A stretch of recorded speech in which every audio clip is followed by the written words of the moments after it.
Hello, people of Holy Cross. Welcome to a weekly word with Pastor Nate. This is my chance to check in with all of you to let you know what's happening in the life of our congregation and to invite you to reflect with me on this next week's gospel lesson.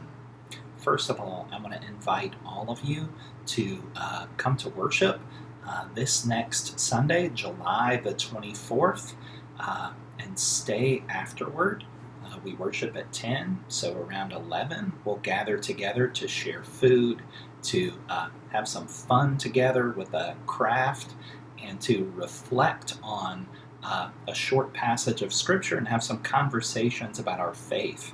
And I envision this as helping people of all ages in our congregation to talk about their faith and grow in their relationship with one another and with God.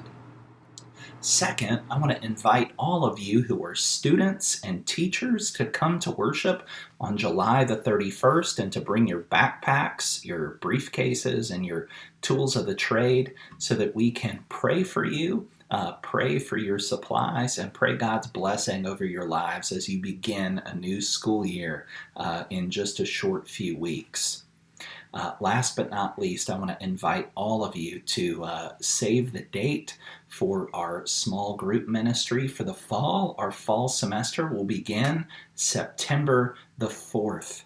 And small groups are a wonderful way for you to be connected with other people in our congregation, to have fun together, to grow in your relationships with each other, and to grow closer to God.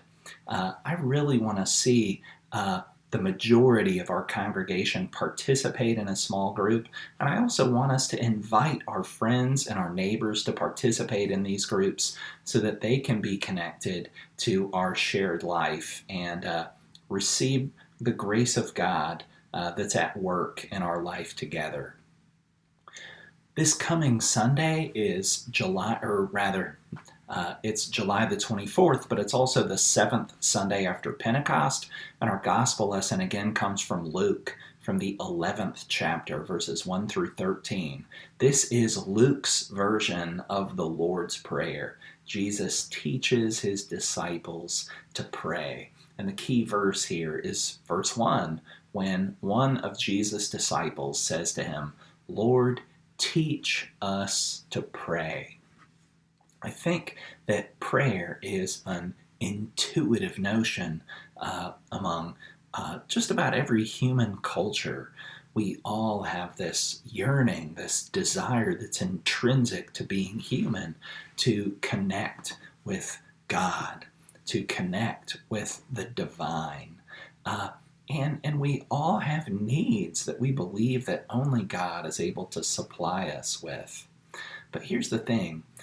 Though we all have an intuitive notion of prayer, though every culture has some sort of practice of prayer, the Christian Gospels and really all of the Scriptures present prayer as something that must be learned. It is a practice, a skill of sorts that we grow in over the years. But here's the thing. We never fully arrive. We never master prayer. We never reach a place where all of a sudden it's something that we have completely in the bag, like we would, a lot of other rote routine tasks. And as a lot of philosophers talk about when they talk about practices, the good is internal to the practice. What that means is that we're not using prayer to get to something else, but rather in prayer, in our daily practice of prayer, in our regular habit of prayer, we experience the presence of God, and we grow in our relationship with God. And if we're praying in a way that's faithful to the Christian Gospels, we're also growing in our relationship and our compassion for the world. So I want to close with a question. How is it that you learned to pray? How is it that you are currently learning in your practice of prayer? And Who can you help teach prayer to? Whether it's a child, a grandchild, a younger person. How is it that you can be in a relationship with somebody else and help them to grow in their life of prayer?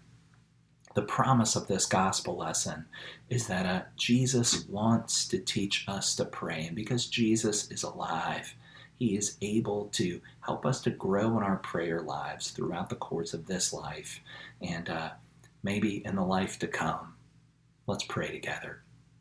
Almighty and ever-living God, you are always more ready to hear than we are to pray, and you gladly give more than we either desire or deserve.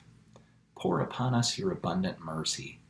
Forgive us those things that weigh on our conscience, and give us those good things that come only through your Son, Jesus Christ, our Savior and Lord.